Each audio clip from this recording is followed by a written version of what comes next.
Matthew. Yumna. How are you? Hello. Lovely to see you. Welcome to Hillstone Primary. Have a seat. So, we've got a menu.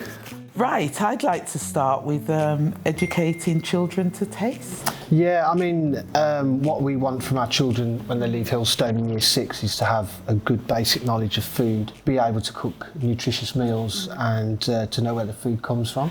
I work with children also through the role I do, and sometimes they don't even recognise what a carrot is if it isn't cooked. So how do you encourage that, Matthew? Well, we take a whole school approach, so we've managed to embed a really positive food culture. We make food fun, we make it tasty, so that children want to eat it. It's amazing. It's not taught in our schools how, you know, the food that we eat on the table has been grown, packaged, processed. We're not taught really about the food cycle. And I think by giving young people sort of like the agency to make their own food, they're cooking it, they're growing it, they're planting seeds, they're in an environment where food is appreciated. Sometimes with our young people, if we start them on very poor quality food, the fact is that they go through life and that is the type of food that they eat.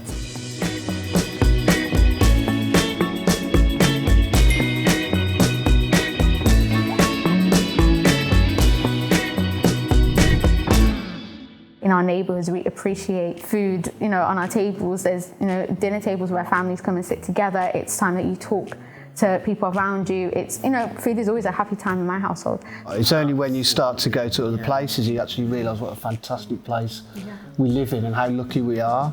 Do you not think Birmingham is a rich mix of different cultures? You've got the Chinese quarter, you've got the Asian, the Baltic quarter. There is over 100 different cultures in the city. It is mixing between the cultures. And now on a Friday, where the English culture would have fish and chips, they now have a Balti. It's a curry. How do you feel that with the role that you have, you are influencing the future generations? Promotion of a sort of more plant-based diet. I think that's important for the planet. I think it's important for young people, definitely.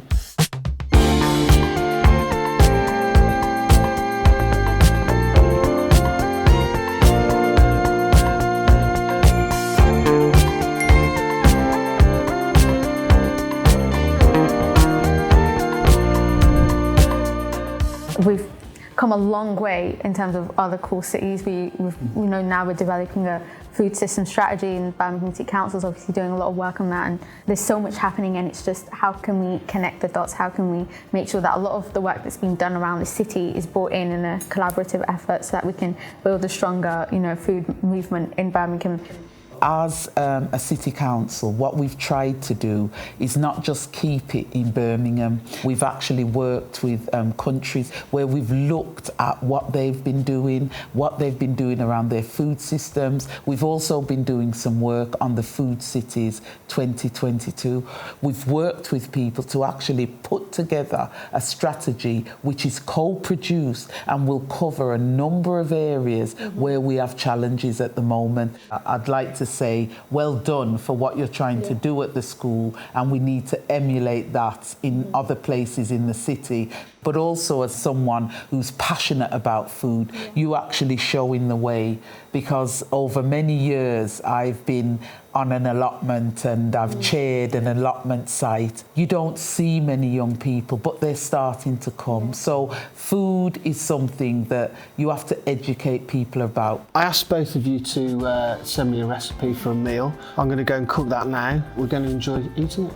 I was thinking of a meal that a child would have if they could grow and make their own food at school. This is something that we have on our school menu, and it's a great way to get kids to eat whole grains. The trip we took to Pune, they gave me this sweet and sour chicken, and it just tasted heavenly.